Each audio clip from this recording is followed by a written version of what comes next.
Alors bonsoir à toutes et à tous. Ce soir, je vais vous parler d'un texte qui vient du Vajrayana, c'est-à-dire le bouddhisme tantrique tibétain, un texte écrit par maître Longchenpa qui s'appelle La liberté naturelle de l'esprit dans la grande perfection.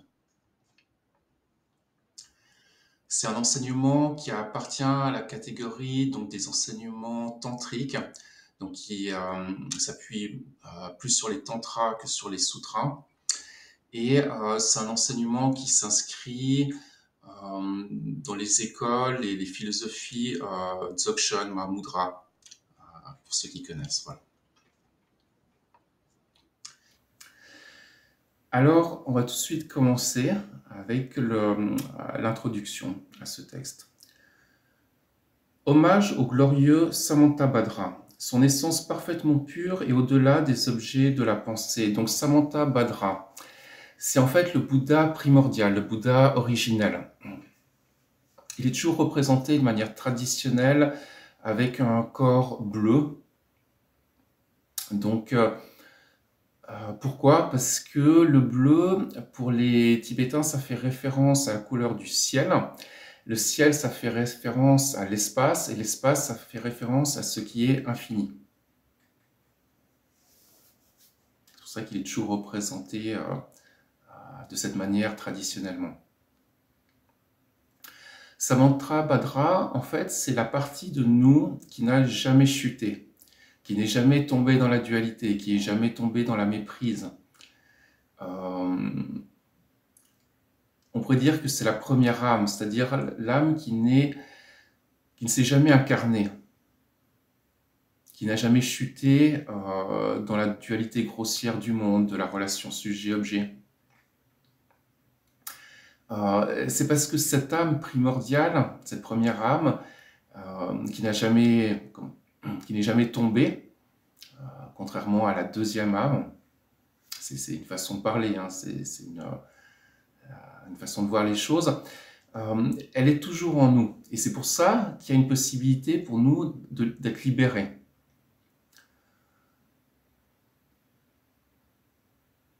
Si cet esprit primordial n'était pas en nous, il n'y aurait aucune solution. On ne pourrait jamais sortir de la prison, du cycle des réincarnations, qui est en fait le cycle de la dualité.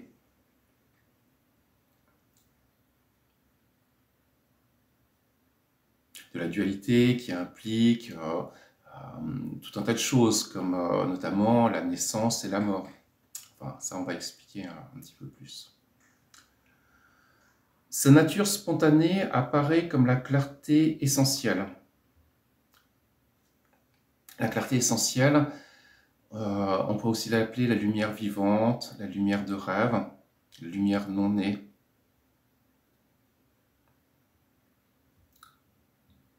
Ou encore la claire lumière. Ces attributs sont multiples. Je rends hommage à l'esprit où sujet et objet ont disparu. Donc quand la dualité sujet-objet disparaît, évidemment la dualité entre intérieur et extérieur, entre moi et le monde, disparaît aussi. À ce moment-là, il n'y a plus de moi, il n'y a plus de monde, il n'y a plus d'intérieur, il n'y a plus d'extérieur. Et évidemment, c'est pas pour aller dans le néant. Les bouddhistes, ils font très attention de ne pas tomber dans une vision nihiliste qui est en fait complètement fausse et pas du tout libératrice.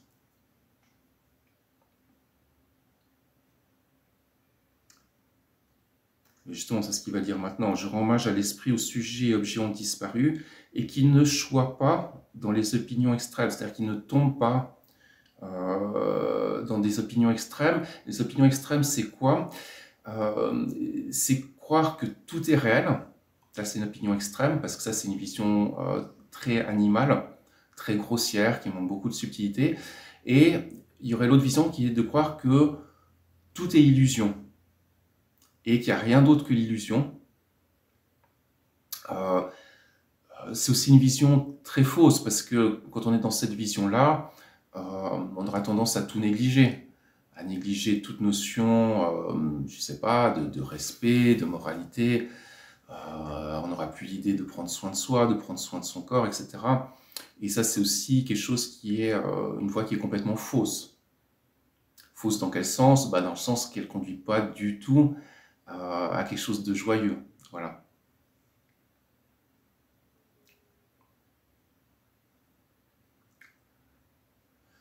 L'égalité où tous les phénomènes sont non nés.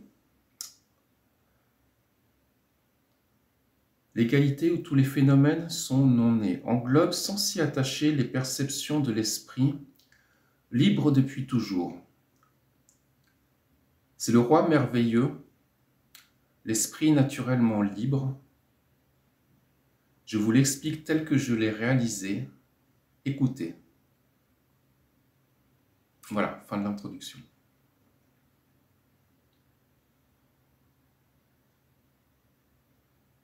Ce que j'aime bien dans ce texte, c'est qu'il y a quand même une certaine poésie. Là, il parle de l'esprit éveillé, de l'esprit qui a réalisé sa nature, qui a réalisé la nature de Bouddha, comme dans Roi merveilleux. Donc il y a à la fois une dimension extrêmement profonde dans ce texte, il y a beaucoup d'intelligence, il y a beaucoup de précision, c'est très transcendant, et en même temps il y a cet aspect poétique qui amène, je trouve, une certaine fraîcheur, une certaine légèreté. Moi ça me parle beaucoup.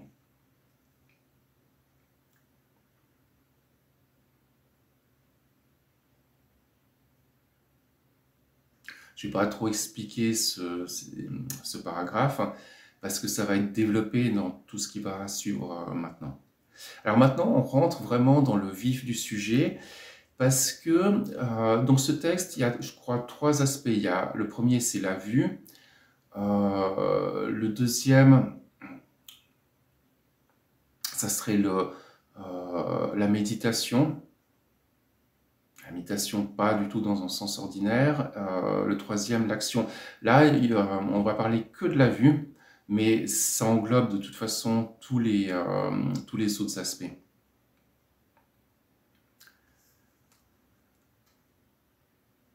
Donc la vue, c'est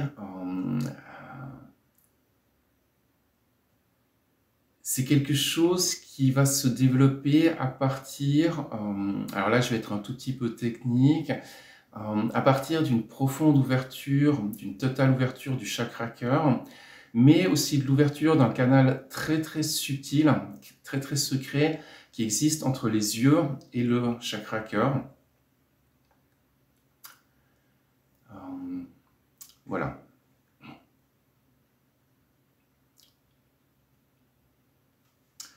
La vue absolument pure, sans limite ni centre, ne se montre pas comme ceci.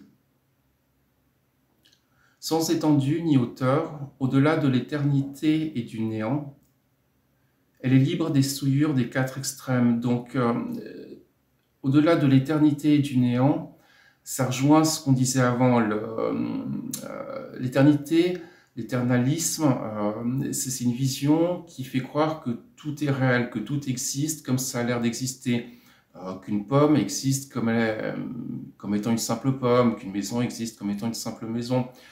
Après, il y a l'idée du néant. Le néant, c'est une simple négation de toutes les perceptions.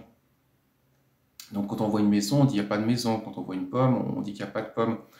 Ça, c'est des visions, voilà, comme on l'a dit précédemment, qui ne mènent à rien du tout. Les 4 extrêmes, c'est existence, inexistence, à la fois existence et inexistence, ou bien absence d'existence et absence d'inexistence. Donc là, on comprend tout de suite que ça ne s'adresse pas au mental ordinaire. Le mental ordinaire ne peut pas du tout y aller. Rien de ce qu'on va dire maintenant, rien de ce qui va être développé maintenant à partir de ce texte ne peut avoir du sens pour l'esprit ordinaire. C'est pour ça qu'on parle toujours d'un entraînement de l'esprit. L'entraînement de l'esprit, c'est pour arriver à rejoindre justement, ou en tout cas se rapprocher de cet esprit primordial qui est Samantabhadra, qui lui seul peut vraiment pénétrer la profondeur de ce message, la profondeur de ce texte. On parle toujours de la vue. Hein. La cherche-t-on, on ne la trouve pas. L'ayant regardée, on ne la voit pas. C'est parce que la vue est trop proche. Elle est trop proche de l'esprit pur, de l'esprit non conditionné. Elle est complètement en fait fusionnée avec cet esprit. Comme nous, on est en fait assez loin de cet esprit primordial, de cet esprit totalement non conditionné, on ne pourra jamais la voir, la vue. La cherche-t-on, on ne la trouve pas. L'ayant regardée, on ne la voit pas. C'est-à-dire qu'elle ne va jamais être reconnue par ce qu'on pourrait appeler le mental, l'esprit de la chair, l'esprit ordinaire, l'esprit conventionnel.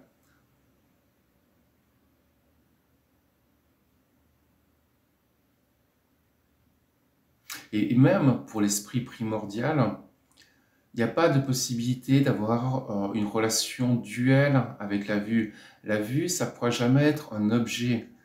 La vue ne peut pas être saisie même par l'esprit primordial, parce que sinon, ça créerait une dualité entre cet esprit primordial et la vue.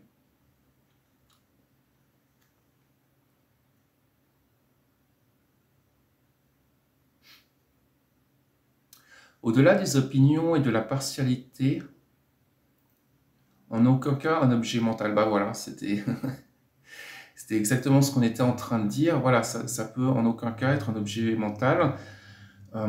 Au-delà des opinions et de la partialité, ça veut dire que, quelles que soient nos opinions au sujet de quoi que ce soit, ça n'a pas d'importance en fait.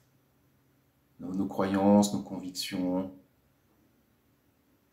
nos idéaux, ça n'a aucune importance par rapport à ce dont on parle maintenant. Voilà.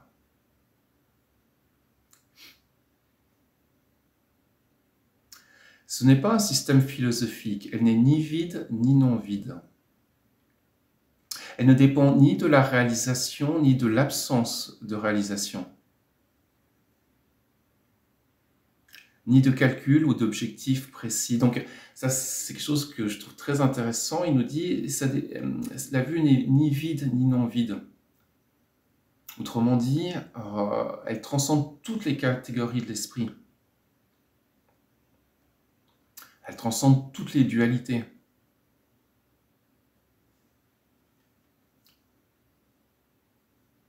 En fait, on pourrait dire le vide, c'est la non-dualité. Ce qui n'est pas vide, c'est ce qui est duel. Donc en fait, la vue, elle transcende tout, parce qu'elle transcende déjà à la base, elle est tellement tranchante à la base, qu'elle transcende la dualité qu'il pourrait y avoir entre la dualité et la non-dualité. Ce n'est pas un système philosophique, voilà, comme on l'a dit précédemment, ça ne dépend pas de nos opinions, de nos croyances, de l'opinion qu'on a de nous-mêmes, qu'on a des autres, qu'on a du monde, qu'on a du divin. Ça n'entre pas en matière.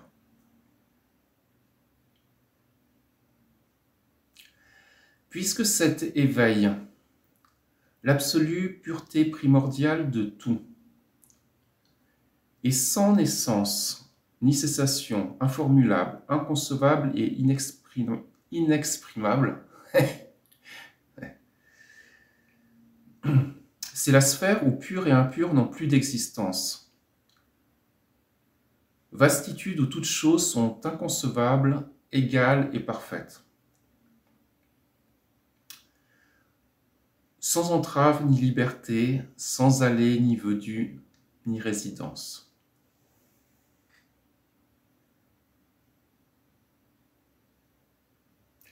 Donc quand il parle de cet éveil, déjà il faut bien voir, ce n'est pas l'éveil de quelqu'un, il ne parle pas de l'éveil d'un personnage qui vit dans le temps. Il parle de l'absolue pureté primordiale de tout. Ça, c'est quelque chose qui me parle bien parce que je pense que comment dire, l'essence lumineuse des choses,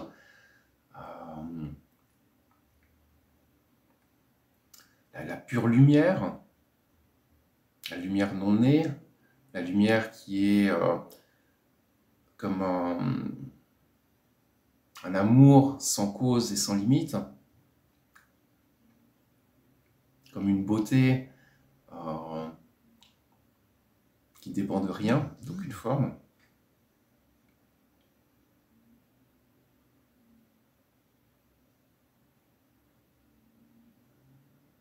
On l'appelle l'absolue pureté primordiale de tout parce que, en fait, même avant que les enseignements les plus profonds aient été révélés sur cette terre, je pense évidemment aux enseignements du Bouddha qui ont été donnés il y a 2500 ans.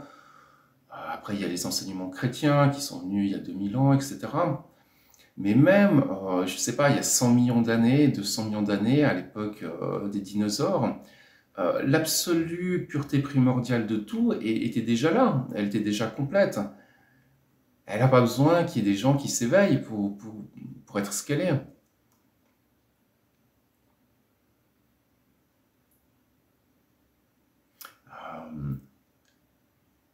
Elle est sans naissance, ni cessation, informulable, inconcevable, inexprimable. C'est-à-dire que,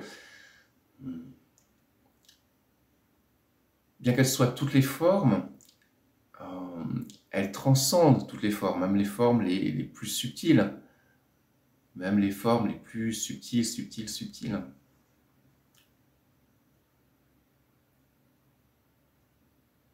C'est la sphère où pur et impur n'ont plus d'existence. Ça veut dire aussi que, à ce niveau-là, le bien et le mal n'ont plus d'existence. Vastitude où toutes choses sont inconcevables, égales et parfaites. Quand on est établi là-dedans, quand on est établi dans cette perception, je ne sais pas si on peut appeler ça vraiment une perception, mais quand on est établi dans cela, tout ce qu'on voit va témoigner, non, témoigner, je ne sais pas si c'est le bon terme, enseigner la vue. C'est-à-dire que quand on a réalisé la nature de Samantabhadra à l'intérieur de nous-mêmes, ensuite je vais regarder une maison, une fleur, une voiture, et elle va me révéler la totale perfection, le non-temps, une joie pure parce que elle ne prend appui ni sur quelque chose ni sur rien.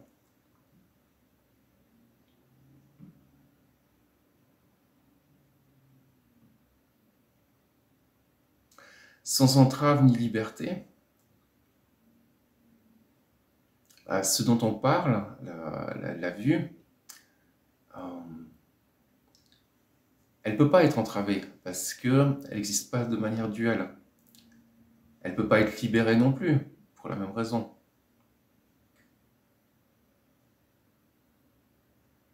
Et là, le paragraphe se conclut en disant « sans aller ni venue ni résidence ». C'est-à-dire que la vue ne commence pas. C'est pas quelque chose qui a, comment dire. Alors pour notre esprit, évidemment, ça paraît très difficile à comprendre, mais le jour où la vue, elle est réalisée à l'intérieur de nous, le truc très spécial, très étrange, c'est que ce jour-là, quand authentiquement c'est réalisé, on verra que ça a toujours été le cas. Alors oui, je sais, c'est très paradoxal. C'est un petit peu comme si je disais, quand il fut enfin de retour dans la terre pure, dans le royaume des cieux, il réalisa qu'il n'en était jamais sorti.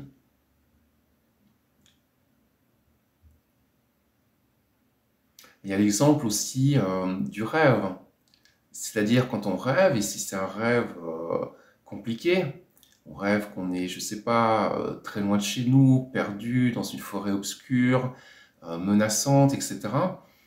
Euh, Au moment du réveil, on ne sort pas de la forêt obscure et menaçante. Non, on réalise qu'elle n'a jamais eu d'existence. Et que le moi qui a fait l'expérience de cette situation pénible, avec cette forêt obscure et oppressante, ce moi n'a jamais eu d'existence non plus. Et qu'on n'est jamais sorti de chez soi, et que ce mauvais rêve a eu lieu alors qu'on était parfaitement en sécurité et au chaud dans notre lit.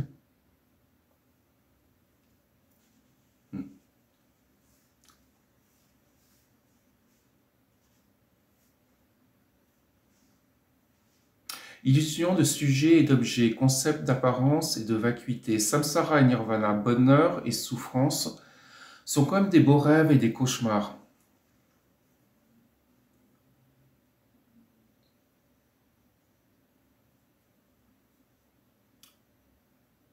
Pourquoi il parle de concept d'apparence et de vacuité et pourquoi il en parle de cette manière-là? En général, les bouddhistes, ils mettent la vacuité comme étant ce qu'il y a de plus haut, de plus élevé. Donc, quand on réalise la nature de la vacuité, on réalise vraiment ce qu'il y a de plus profond et de plus noble qui peut être réalisé par la conscience humaine.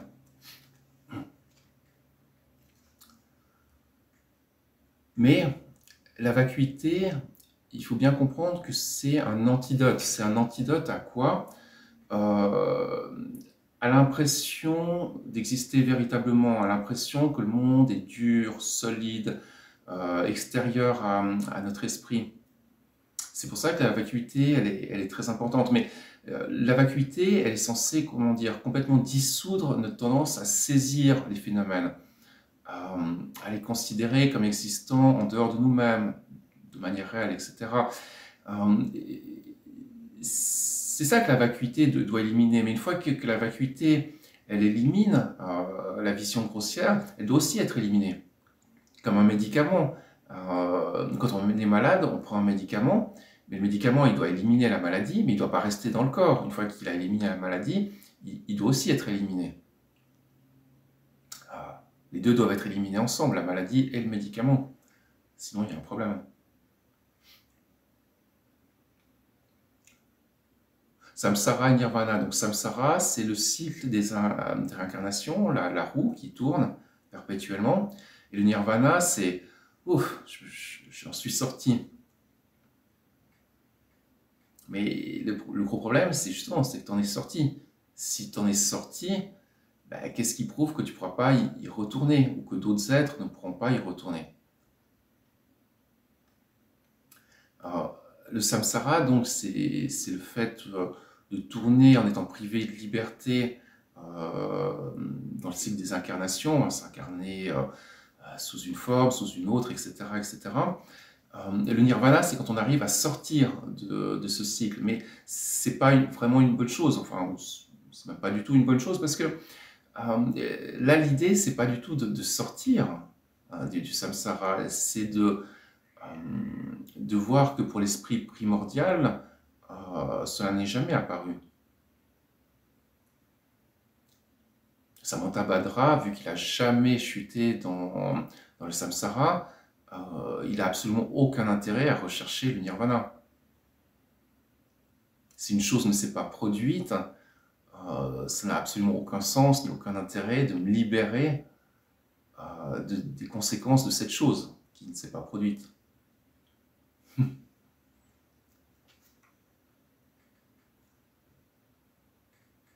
Bonheur et souffrance sont comme des beaux rêves et des cauchemars. Oui, dans quel sens? Que c'est comme des beaux rêves et des cauchemars, pour qui? Pour l'individu. Et l'individu, c'est quoi? C'est le moi endormi, c'est le moi identifié au corps. C'est le moi qui va expérimenter les états de veille, de rêve et de sommeil profond comme étant trois choses différentes. C'est le moi qui va expérimenter qui a, comment dire, moi ici, les autres là-bas, et une relation entre moi ici et les autres là-bas.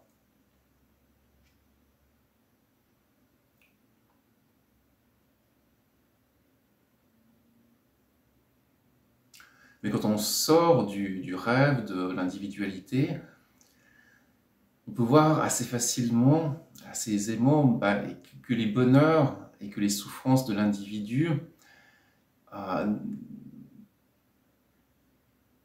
n'ont en fait rien à voir avec qui on est véritablement.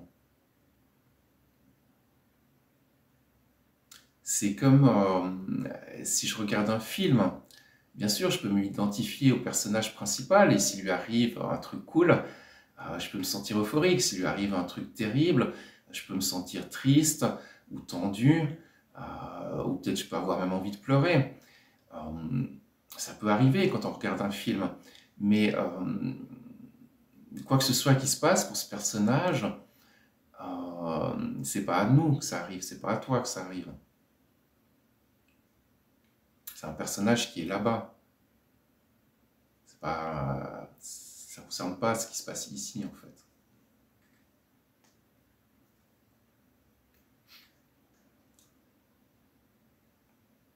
Dès l'instant même où ils apparaissent, leur nature est sans complication. Et les circonstances de création et de cessation qui en résultent sont semblables à un songe, une illusion magique, un mirage, une ville dans les airs, un écho ou un reflet sans réalité. Ça, j'aime bien sur ce côté poétique. Il dit en fait que tous les phénomènes, quels qu'ils soient à l'intérieur de nous, à l'extérieur de nous, tous les états de conscience, tous les niveaux de perception, que tout, absolument tout, est semblable à un rêve, à une illusion magique, à une ville dans les airs. Une ville dans les airs, ça veut dire quelque chose qui ne peut absolument pas exister, comme le fils d'une femme stérile, comme une fleur qui pousserait sans substrat, qui pousserait au milieu de l'espace, par exemple.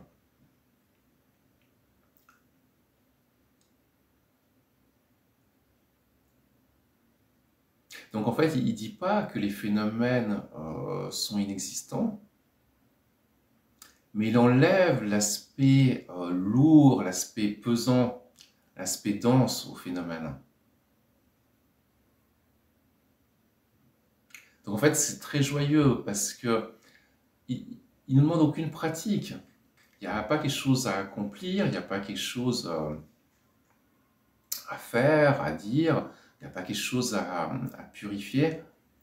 Là, l'invitation, c'est de reconnaître que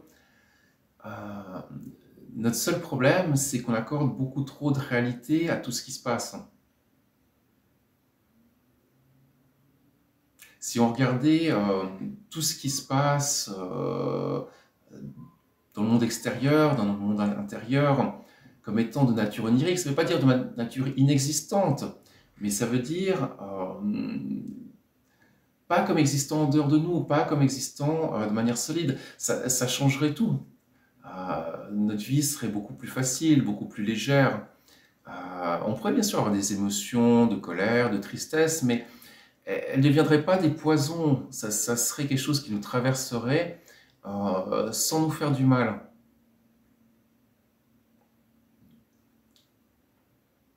Souvent, on s'empoisonne avec des émotions de colère, avec des émotions de découragement, de tristesse, parce qu'on leur donne beaucoup trop de réalité, et on donne beaucoup trop de réalité à ce qui a causé ces émotions. Si on voyait que notre passé est complètement irréel, que notre futur est complètement irréel, que notre présent est complètement irréel, on aurait beaucoup moins de peur, beaucoup moins de désir, ou en tout cas, on serait beaucoup moins esclave de ça. Et encore une fois, ce qui est beau, je trouve, dans ce texte, c'est qu'on ne nous parle pas d'accomplir quelque chose, il n'y a pas un travail à faire, il y a juste à reconnaître, il y a juste à sourire à ce qui est.